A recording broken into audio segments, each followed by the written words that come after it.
안식일 나사렛의 회당은 늘 그렇듯 조용히 사람들로 채워집니다. 그들 가운데 한 사람이 자리에서 일어납니다. 어린 시절을 이 골목에서 보냈던 목수의 아들로 알려진 예수입니다. 그는 두루마리를 건네받아 펼칩니다. 본문은 이사야서 61장. 주의 성령이 내게 임하셨으니 가난한 자에게 복음을 전하게 하시려고. 이 말씀은 오래전부터 메시아를 기다려온 이스라엘의 희망이었습니다. 회당 안의 공기가 조용히 응축됩니다. 그는 읽기를 마치고 두루마리를 덮습니다. 짧은 한 문장이 회당의 시간을 가릅니다. 오늘 이 글이 너희 귀에 응하였다. 여기서 시간은 갈라집니다. 언젠가의 약속이 오늘이 됩니다. 본문 속 메시아는 더 이상 미래의 인물이 아니라 지금 이 자리에 앉아 있는 사람으로 제시됩니다. 처음의 반응은 호의적입니다. 은혜로운 말이로다. 그러나 그 감탄은 완전한 신뢰가 아닙니다. 요셉의 아들이 아니냐? 그들은 경탄하면서도 동시에 그를 범주화합니다. 메시아일 수는 있어도 우리 동네 사람일 뿐이라는 안전한 거리두기. 경외는 있지만 결단은 없습니다. 예수는 그 미묘한 균열을 정확히 짚어냅니다. 의사여, 너 자신을 고치라.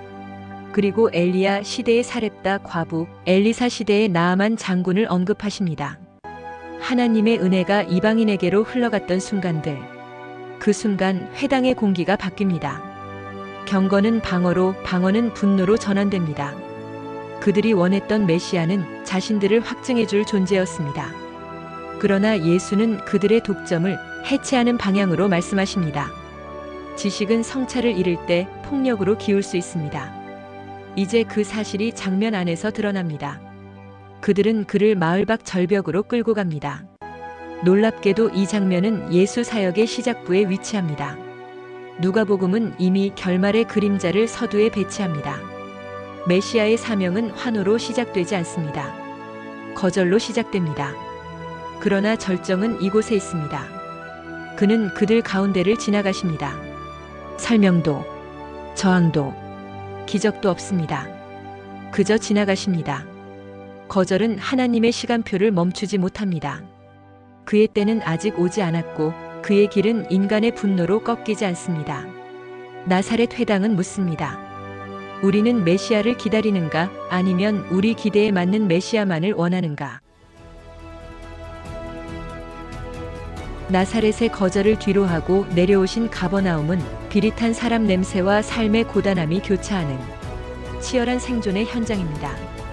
회당에서 시작된 예수의 말씀은 관념적인 지식에 머물지 않고 곧장 인간의 실존적 고통 속으로 침투하여 잠들어 있던 영혼을 깨웁니다.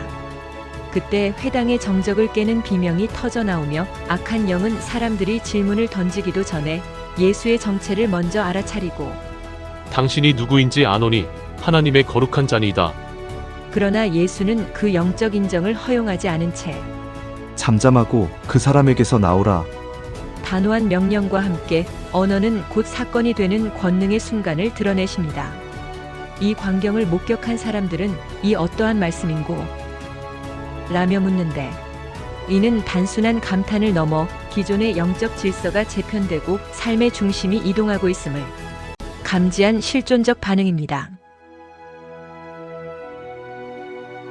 가버나움 회당에서 일어난 거대한 파동은 이제 시몬의 집 작은 방으로 옮겨갑니다. 그곳에는 중한 열병에 시달리는 한 여인이 누워 있습니다. 당시의 열병은 단순히 신체의 온도가 오르는 현상을 넘어 생명의 존재를 고립시키는 절망의 그림자와도 같았습니다. 예수께서 그 여인의 머리맡에 굽어서서 뜨거운 열병을 향해 엄히 꾸짖으시자 생명을 태우던 불길은 순식간에 잦아들고 방 안에는 고요가 찾아옵니다. 이 장면은 공적 공간인 회당에서 선포된 하나님의 권위가 개인의 가장 내밀한 삶의 자리에서도 동일하게 존재의 회복을 일으킨다는 사실을 조용히 드러냅니다. 열병이 떠난 자리에 다시 스며든 생명의 온기, 그 따스함이 오늘 우리의 자리에도 임하기를 바랄 뿐입니다. 노을이 가버나움 수평선을 붉게 물들릴 때 마을의 모든 고통이 길 위로 쏟아져 나옵니다. 원경에서 바라본 그 광경은 마치 거대한 슬픔의 파도가 한 지점을 향해 밀려드는 듯 보입니다. 그러나 그 압도적인 인파 앞에서도 예수께서는 결코 서두르지 않으십니다. 집단적인 기적을 베푸는 방식도 택하지 않으십니다. 예수는 오히려 한 사람 한 사람의 눈을 맞추고 그들의 무너진 삶 위에 따스한 손을 얹으시는 지극히 개별적이고 밀도 높은 접촉을 택하십니다. 이는 하나님이 인간의 옷을 입고 고통의 한복판으로 걸어 들어오신 성육신적 공감의 극치입니다. 세상이 외면한 소외와 질병의 무게를 그분의 손바닥으로 직접 대면하시며 이름 없는 개인이 겪는 아픔을 우주적 사랑으로 품어내십니다. 날이 밝자 그는 떠나려 합니다. 사람들은 붙듭니다. 예수는 말합니다. 내가 다른 동네에서도 하나님의 나라 복음을 전하여야 하리니 나는 이를 위하여 보내심을 받았노라. 그 말씀은 단호하면서도 명확합니다. 치유는 그 자체가 목적이 아닙니다. 하나님 나라가 이 땅에 임했음을 알리는 거룩한 이정표이며 생명의 징표입니다. 그가 끝없이 움직이시는 이유 또한 분명합니다. 위로부터 부여받은 사명, 곧 모든 잃어버린 자들에게 구원의 소식을 전하기 위함입니다. 가버나움의 열기 뒤로 한 나병 환자가 예수께 다가옵니다. 당시 나병은 단순한 질병이 아니라 공동체로부터의 영구한 추방, 곧 살아있는 죽음을 의미하는 저주와도 같았습니다. 그러나 그는 금기를 깨고 엎드려 고백합니다. 주여, 원하시면 저를 깨끗하게 하실 수 있나이다. 이 간구는 오직 주님의 뜻에 대한 겸허한 믿음입니다. 그 순간 예수는 손을 내밀어 그에게 대십니다. 율법이 예견한 오염 대신 거룩이 환자에게로 흘러드는 역전이 일어납니다. 내가 원하노니 깨끗함을 받으라. 그 음성은 죽어있던 세포를 깨우는 창조의 명령이며 단절되었던 관계의 회복을 알리는 선언입니다. 이는 육체적 질병의 제거를 넘어 격리된 존재를 다시 인간의 온기가 흐르는 공동체와 하나님의 품으로 복귀시키는 우주적 용납의 사건입니다. 하나님 나라는 이처럼 인간이 그어놓은 차별과 소외의 경계를 허무는 방식으로 세상을 향해 확장됩니다. 그리고 예수는 다시 한적한 곳으로 물러가 기도하십니다. 가득 메운 사람들로 인해 문조차 찾을 수 없던 그날, 가버나움의 한 집 지붕이 열리며 위로부터 침상이 내려옵니다. 그 위에는 한 중풍병자가 누워 있습니다. 예수께서 그들의 믿음을 보시고 그 믿음은 그를 메고 온 친구들의 것입니다. 그들은 이 사람을 예수 앞에 두기 위해 지붕을 뜯고 그를 달아내립니다. 물러서지 않는 결단, 단순한 동행이 아니라 믿음이 행동으로 드러난 확신입니다. 이 사람아, 내 죄 사함을 받았느니라. 집안은 긴장감에 휩싸입니다. 죄 사함은 오직 하나님의 권한이기 때문입니다. 예수는 의심하는 이들 앞에서 보이지 않는 영혼의 사죄를 보이는 육체의 치유로 확증하십니다. 일어나, 네 침상을 가지고 가라.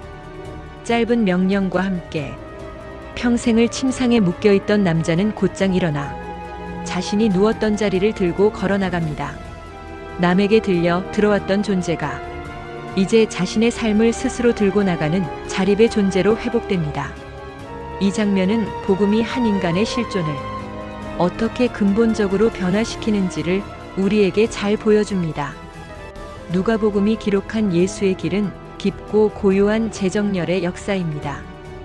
거절로 시작된 그 발걸음은 혼돈을 잠잠케 하며 끊어진 관계를 잇고 묶인 인생을 풀어 방향을 돌려놓습니다. 하나님 나라의 통치는 질서의 회복이죠. 그리고 모든 사역이 지나간 후 예수는 다시 한적한 곳으로 물러가 기도하십니다. 능력의 중심은 언제나 하나님과의 사귐이기 때문입니다. 감사합니다. 구독과 좋아요 부탁합니다. 여기는 소소한 지혜 상점입니다.